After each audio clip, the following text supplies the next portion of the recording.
वृषभ लग्न, taurus ascendant.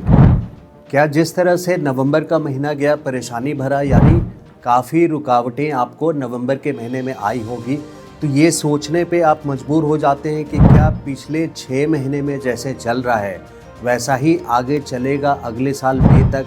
ग्रह तो बड़े अच्छे सिचुएशंस में बैठे हैं, लेकिन फिर भी ऑन ग्राउंड रिजल्ट्स हमें क्यों नहीं मिल पा रहा है, उस एम्पायर की ओर हम क्यों नहीं जा पा रहे हैं, उस ड्रीम की ओर, सक्सेस की ओर हम क्यों नहीं जा पा रहे हैं अभी तक, क्योंकि 6 महीने गुजर चुके हैं। बृहस्पति अपने घर में दूसरे स्थान पे बड़ा कैश फ्लो क्यों नहीं लेकर के आए अभी तक।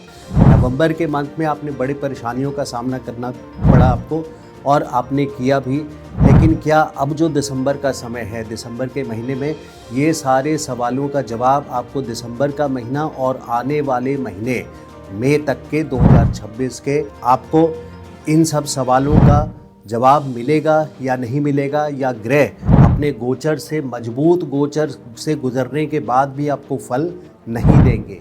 तो इन सवालों का इस वीडियो में चल करके देखते हैं वृषभ लग्न वालों के लिए, यानी टॉरस एसेंडेंट वालों के लिए दिसंबर से लेकर के मई का महीना कैसा रहेगा।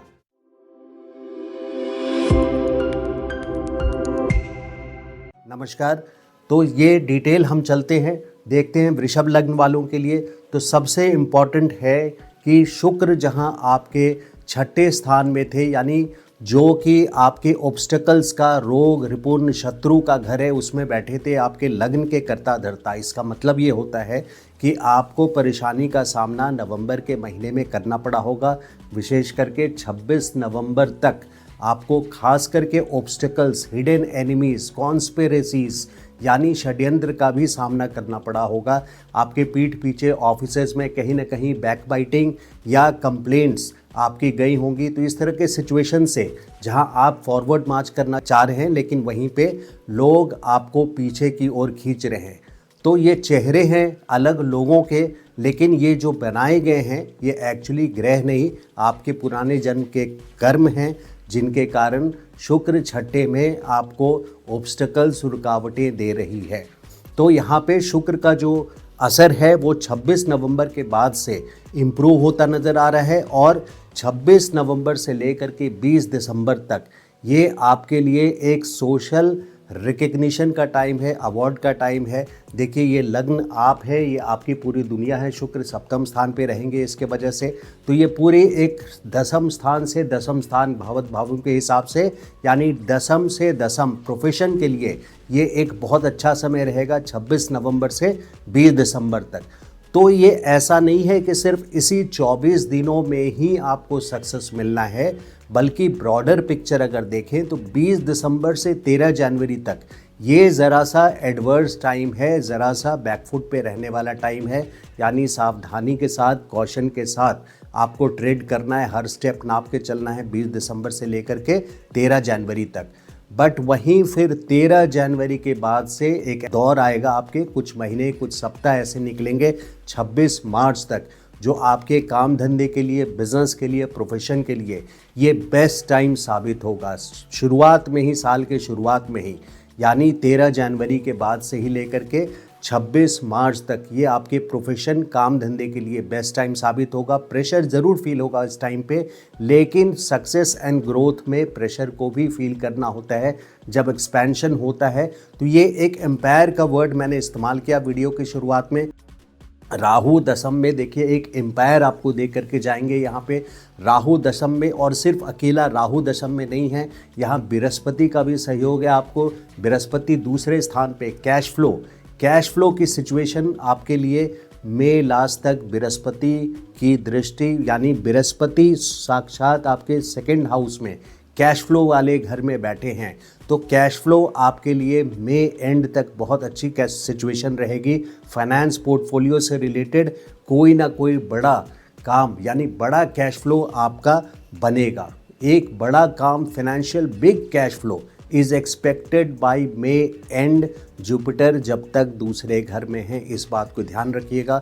और वहीं पे जो एम्पायर वाली बात की, क्योंकि बृहस्पति की पोजीशन भी सेकंड हाउस में है, शनि भी 11वें घर में जहां जो सबसे शुभ घर है, और राहु भी दशम स्थान पे है। तो ये तीनों ग्रह मिलकर के उस तरह से, जैसे आपके पीएम भी, फाइनेंस मिनिस्टर भी और होम मिनिस्टर भी, अगर सभी कैबिनेट के मंत्री आपके फेवर में हो जाएं तो ये एक पैटर्न बन जाता है। इस पैटर्न में आप बड़े बड़े काम कर जाते हैं। आपके बड़े काम, अगर कोई कॉन्ट्रैक्ट नहीं मिला है तो उसको आप एक्सपेक्ट कर सकते हैं 13 जनवरी से लेकर के 26 मार्च के बीच में। ये बहुत अच्छा टाइम रहेगा जब आपको सिर्फ वो प्रोजेक्ट मिलेगा नहीं, आपको आपके सीनियर्स, एडवाइज़र्स और यहाँ तक कि जो आपके अगेंस्ट लोग हैं वो भी आपका सामना नहीं कर पाएंगे इस टाइम पे, और आप ही को ये कॉन्ट्रैक्ट्स मिलेंगे। बिजनेस हो तो भी, जॉब में हो तो भी आपके अपने टारगेट्स कंप्लीट होंगे 13 जनवरी से लेकर के 26 मार्च के बीच में। और वो एम्पायर आपका मई तक स्टैब्लिश होगा, जिसमें एक बहुत इम्पॉर्टेंट पार्ट 13 जनवरी से लेकर के 26 मार्च का रहेगा। जैसा मैंने बताया, प्रेशर ज़रूर फील होगा, लेकिन इसी प्रेशर में आप ऊपर की सीढ़ी की ओर चढ़ते चले जाएंगे। वृषभ लग्न वालों के लिए, यानी वृषभ लग्न की राशि जिसकी है एसेंडेंट में, उनके लिए ये आने वाला साल जो है, खास करके अभी से ही आप मान सकते हैं 1 दिसंबर से लेकर के मई एंड तक का टाइम, ये बहुत स्ट्रॉन्ग टाइम जाने वाला है। जब आपकी, अगर आप अपनी प्लानिंग एक विचार यानी बुद्धिमत्ता से करते हैं, डिलीजेंटली करते हैं, तो यहाँ प्लानिंग क्या है? प्लानिंग की बात है कि दिसंबर के 20 तारीख तक आपकी प्लानिंग यहाँ पे फॉरवर्ड मार्चिंग की होनी चाहिए। यानी आपके काम बनते नज़र आएंगे 20 दिसंबर तक, लेकिन 20 दिसंबर से 13 जनवरी के बीच में कोई इम्पॉर्टेंट काम को, इम्पॉर्टेंट इवेंट्स को आप जहाँ तक हो सके सावधानी के साथ करें 20 दिसंबर से लेके 13 जनवरी। और फिर 13 जनवरी से लेके 26 मार्च तक ये वो अहम टाइम है जब बड़े काम, जो भी मेजर प्लान्स आपके हैं, उसको ऑन ग्राउंड आप एग्जीक्यूट करें। 13 जनवरी से लेकर के 26 मार्च के बीच में इस समय आपको सफलता निश्चित मिलनी है। 26 मार्च के बाद से फिर 19 अप्रैल तक ज़रा सा डाउन पीरियड, फिर से ये 25 दिन का टाइम रहेगा 26 मार्च से 19 अप्रैल तक। लेकिन इसके अलावा अप्रैल के बाद फिर मई एंड तक बृहस्पति का भी सपोर्ट रहेगा, राहु का भी, शनि का भी, इन ग्रहों के सिचुएशन के हिसाब से। और ध्यान रहे कि ये बड़े ग्रह हैं, इनकी मिशन, इनकी प्लानिंग बहुत डीप रूटेड होती है। यानी लाइफ में आपको एक एम्पायर, यहाँ राहु के जो इफ़ेक्ट्स हैं आपके लिए एक एम्पायर, एक कोई बड़ा सिस्टम आपके लिए, आपको किसी गद्दी पे बिठा करके जाएंगे। गद्दी से मेरा मतलब है, एक एग्जाम्पल दिया आपको, गद्दी से मेरा मतलब है एक सोशल रिकग्निशन, एक ऐसा सिस्टम आपके लिए बना देंगे जहाँ से आपकी पहचान बनेगी। तो ये वो इम्पॉर्टेंट टाइम है। अब ज़रा सा, क्योंकि पॉजिटिव्स हमने बहुत देख लिया, तो ज़रा सा नेगेटिव्स भी देखें कि इस कुंडली में, गोचर में क्या बोल रहे हैं ग्रह आपके। तो चौथे घर में केतु, इसका मतलब क्या होता है कि मन में कहीं ना कहीं असंतोष, इस घर से मन देखते हैं तो मन में कहीं ना कहीं असंतोष, घर में डिससैटिस्फैक्शन बना रहेगा आपका 2026 में पूरा 5 दिसंबर तक। अभी से ही अगले साल 5 दिसंबर तक डिससैटिस्फैक्शन, किसी बात का असंतोष आपको बना रहेगा, घर में मन नहीं लगेगा और आप ज़्यादातर टाइम अपने प्रोफेशन में गुजारेंगे। घर में किसी तरह की डिस्टर्बेंसेस हो सकती है। मदर के हेल्थ के प्रति आपको खास करके केयरफुल रहना है। चौथे घर से माता को देखते हैं।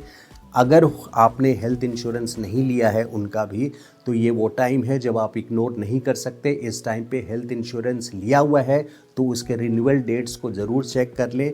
और medical advice in case of any medical symptom, आपकी माता के लिए कोई भी मेडिकल एडवाइस लेने की ज़रूरत महसूस हो घर में, तो वो उसको अवॉइड नहीं करना है। सीक गोल्डन आवर्स का जो बेनिफिट होता है, सीक मेडिकल अटेंशन अर्जेंटली जब भी उनको ऐसा लगता है। आपको इसको इग्नोर ना करें। केतु का यहाँ पे चतुर्थ स्थान पे गोचर है, जिसके वजह से मैंने ये बात आपके सामने रखी है। सजग रहना, forewarned is forearmed. तो हम पहले से किसी चीज़ को जानते हैं तो प्लानिंग कर सकते हैं, और इससे अच्छा बेनिफिट ज्योतिष में और क्या मिल सकता है कि हम इससे केतु का चतुर्थ में यहाँ पे इस बात को समझते हुए अपने मेडिकल मदर के लिए मेडिकल फ्रंट से पहले से सजग रहें। जिन लोगों के रियल स्टेट में, यानी प्लॉट हो या कोई कोठी हो, हेरिडिटरी कोई ऐसा मसला हो, उससे रिलेटेड कोई डिस्प्यूट है तो वहाँ आपको पीड़ा मिल सकती है अगले साल 5 दिसंबर तक। यानी लिटिगेशन अगर चल रहा है रियल स्टेट में, आपके किसी भी रियल स्टेट प्रॉपर्टी से रिलेटेड, प्लॉट हो, फ्लैट हो या इंडिपेंडेंट हाउस हो, तीनों ही केस में, तो वहाँ पे आपके लिए एक सजग रहने की सिचुएशन आती है। बाकी आपके जन्म कुंडली पर भी निर्भर करता है कि आपके चतुर्थ स्थान और मंगल की पोजीशन क्या है, वो ज़रा सा देखना होता है। तो गोचर को हम डालते हैं आपके जन्म कुंडली पे। अगर आप पर्सनल कंसल्टेशन कभी लेना चाहें तो मेरा व्हाट्सअप नंबर है 9810844912। आप कंसल्ट कर सकते हैं, आप मैसेज मुझे ड्रॉप कर दीजिएगा and we can take it forward.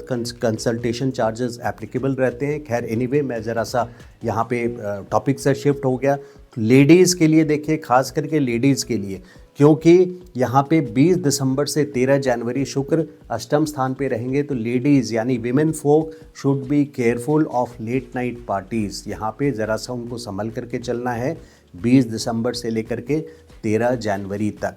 Vehicle से रिलेटेड, कोई भी गाड़ी से रिलेटेड आपको ज़्यादा रिस्क नहीं लेना। High speed driving, follow traffic rules. शुक्र जो कि गाड़ियों को रूल करता है वो अष्टम स्थान पे है, जिसको मारक स्थान बोला जाता है ज्योतिष में। इसके कारण 20 दिसंबर से लेकर के 13 जनवरी तक आपको get your maintenance of your car, जो भी गाड़ी आपके पास है उसकी मेंटेनेंस कीजिए। और कोई रिस्क ड्राइविंग से related, on road speed thrills वाला स्टेटमेंट आप याद रखें। कोई भी रिस्क आप गाड़ी संबंधित ना लें। हेल्थ संबंधित भी देखिए, 20 दिसंबर से ही 13 जनवरी तक यही वो टाइम है जो ग्रोइंग एज के लोग हैं उनको खास करके केयरफुल रहना है। 20 दिसंबर से 13 जनवरी तक यहाँ पे आपको हेल्थ संबंधित केयरफुल रहना है। फीमेल्स के लिए मैंने बताया। स्टूडेंट्स के लिए देखिए, स्टूडेंट्स के लिए यहाँ पे सक्सेस, बृहस्पति की दृष्टि यहाँ पे सक्सेस बता रही है कंपटीशन के घर में, लेकिन हार्ड वर्क भी करना पड़ेगा। शनि की दृष्टि भी है तो डिसिप्लिन्ड अप्रोच रखना ही पड़ेगा स्टूडेंट्स के लिए।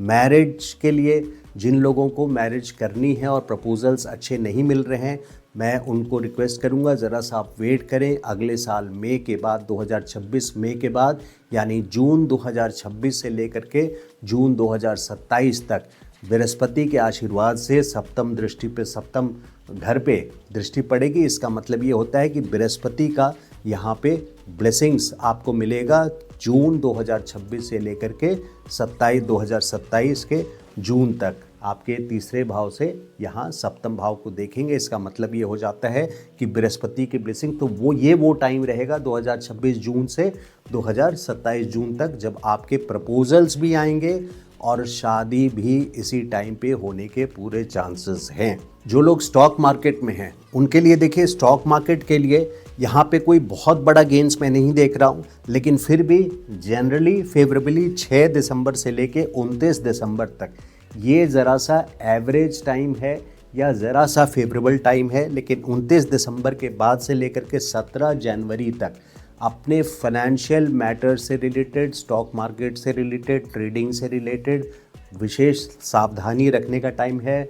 To be extra careful from 20 December to 13 January. ये इस टाइम पे आप फाइनेंशियल डिसीजंस बहुत सोच समझ करके आपको लेना है। रेमेडीज़ के लिए देखिए, जो बेस्ट रेमेडीज़ हैं यहाँ पे, सर्व एल्डरली विमेन, यानी वृद्धावस्था में जो औरतें हैं उनको सर्व करना, अपनी माता की सेवा करना। ये माता का घर है जहाँ केतु जहाँ से गोचर कर रहे हैं, तो माता की सेवा करना, एल्डरली विमेन की सेवा करना। सिल्वर चेन यानी चांदी का गले का लॉकेट पहनना, ये आपके लिए इम्पॉर्टेंट है। और स्पिरिचुअल प्रैक्टिसेस करना, ये आपकी मन है चौथा घर, तो आपको मेडिटेशन वगैरह प्रैक्टिस करना चाहिए नियमित तौर पे। Practice meditation and yoga to get peace of mind, ये इम्पॉर्टेंट है। डिससैटिस्फैक्शन जो आपको बना रहेगा उससे आपको निजात मिलेगी।